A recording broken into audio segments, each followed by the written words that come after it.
Well, if you're wondering, no, I'm not AI. Yesterday, Apple released software updates. And if you're anything like me, you have a ton of different products to update. For me, it's nearly every single product they produce, and in some cases, multiple products.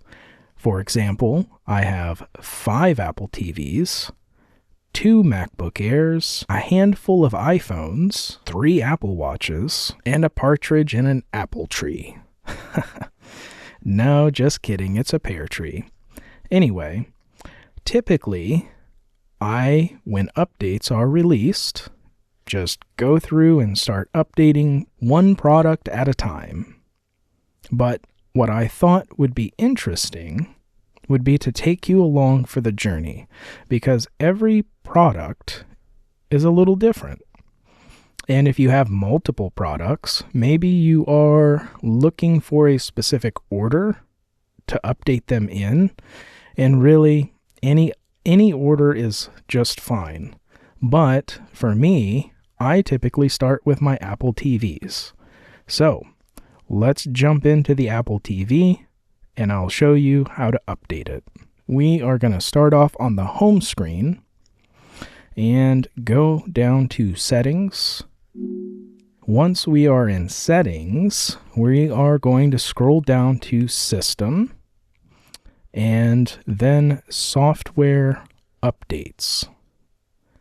Now, you can see automatically update is turned off for me, and beta updates are turned off as well. I do that specifically because I like to go in and manually update them. So we're going to go to software update. It's going to check, and it will find the software update that was released yesterday. So this is 18.3, and we will just select download and install. Now, depending on your internet connection, it could vary timing-wise. I have a pretty quick internet connection, so my download time is going to take about 2 minutes, and it looks like it's probably going to go a little bit quicker than that, and that's just fine. So we will give that a moment. It will download the update, and then extract it and prepare it. You can see it's now preparing. Once it's finished preparing, it's then going to go ahead and install the update. And we're going to let that run. And in the meantime, we are then going to transition over to my MacBook. So let's go over to the MacBook. You could just go ahead and download and install the update from system settings. But what a lot of people forget, sometimes there are issues with updates. Now, not all products necessarily require you to do a backup. Really, none of the products require you to do a backup. But if you have information that's stored on that device that is important to you, and it isn't stored in the cloud, and it's only on that computer, you should probably do a backup. And on the Mac, doing a backup would require you to take a time machine backup. Now, cloud storage is a whole different story. We are going to be focusing today on only doing what is built into the software. So if that is the case, we will be doing a time machine backup. And to do a time machine backup, you are going to need an external hard drive.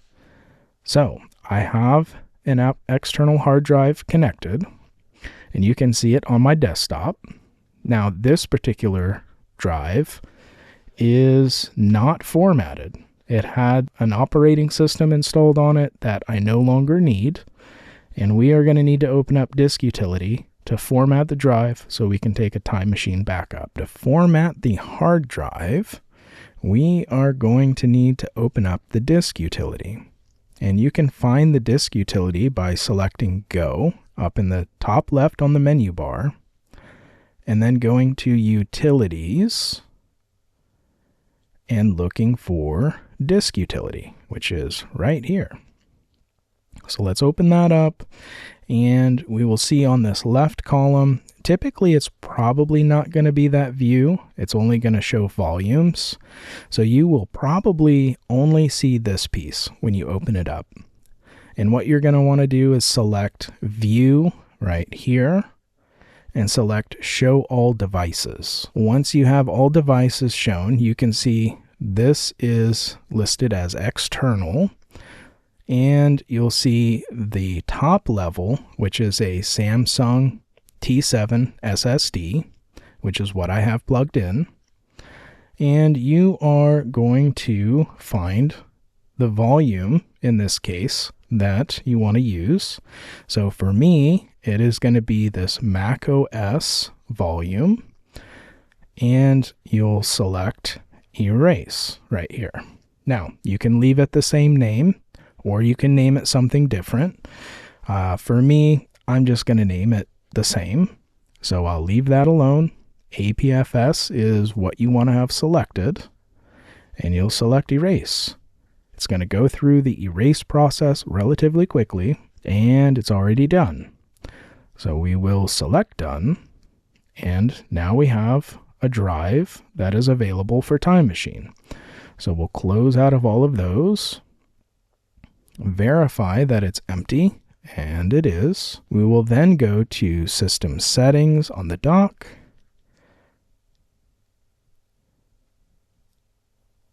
And then we'll go to General. And on the right side, we'll look for Time Machine. We'll select Time Machine, and you can see that it has a disk selected already. That's an old one. I'm going to go ahead and remove it. So we'll forget that destination. And we will add a backup disk. T7 macOS is what I formatted and what I want to put that backup to. So we selected that, and we'll select Setup Disk. You can leave it encrypted. I personally do not, so I'm going to turn that off. No disk limit, and we're going to select Done. So now it's going to prepare, and you can see right here in the bottom right, it now has T7 macOS set up as a Time Machine destination. Okay.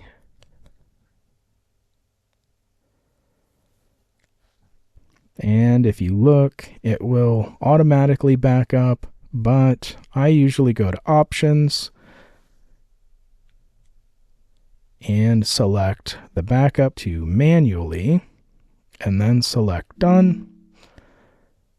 And there we go. All right, and if we switch back over to the Apple TV, now it looks like it has finished downloading and preparing, and it is verifying the update. So we will continue to watch this while we're working on the Mac. So if we go back over to the Mac now, you will see that it's starting the backup.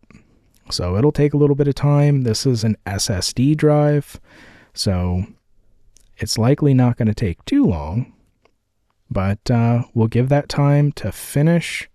And while it's working, the Apple TV is installing the update, which is fine.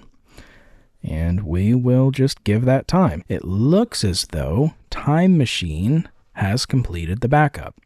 But before we do the software update, I always like to verify that data exists on the drive. So let's do that. And indeed, data is on the drive. Roughly 120 gigabytes worth of a backup, so we can confidently start the software update knowing that our data is safe. So let's go ahead and start the software update. Now, if this doesn't show up for the software update, you can always just select General and then go to Software Update, and you can see that the update is showing here for 15.3. So we will select Update Now. I'll put my password in, and now it has started the download after the password. So that'll take a little bit of time, and we will visit back to the Apple TV once this gives some sort of a countdown. Well, it looks like it's going to download pretty quick, so let's take a look at the Apple TV. It has restarted back to my home screen. So we successfully downloaded and installed TVOS to this Apple TV, but let's verify. We'll go to Settings. We'll go down to System, Software Update, have it check, and it's up to date. It shows TVOS 18.3. So we have successfully got that installed. We can just close out of that and use the Apple TV as we normally would. Back on the Mac now, it has given us a time frame, and it says about 30 minutes remaining. Now, I believe that the software update is probably finished, and now it's preparing the system to update the software. We'll give that time, and if there are any issues, I will report that back in my next video, which we will be downloading and installing iOS to my iPhone, watchOS to my Apple Watch, and we'll likely visit HomePod OS as well once the iPhone and Apple Watch are updated. So stick around for that video. If you have any questions or concerns, or you need help with something, feel free to leave a comment. I would be more than happy to try and help you out if I have an answer for you, and I'll see you on the next one.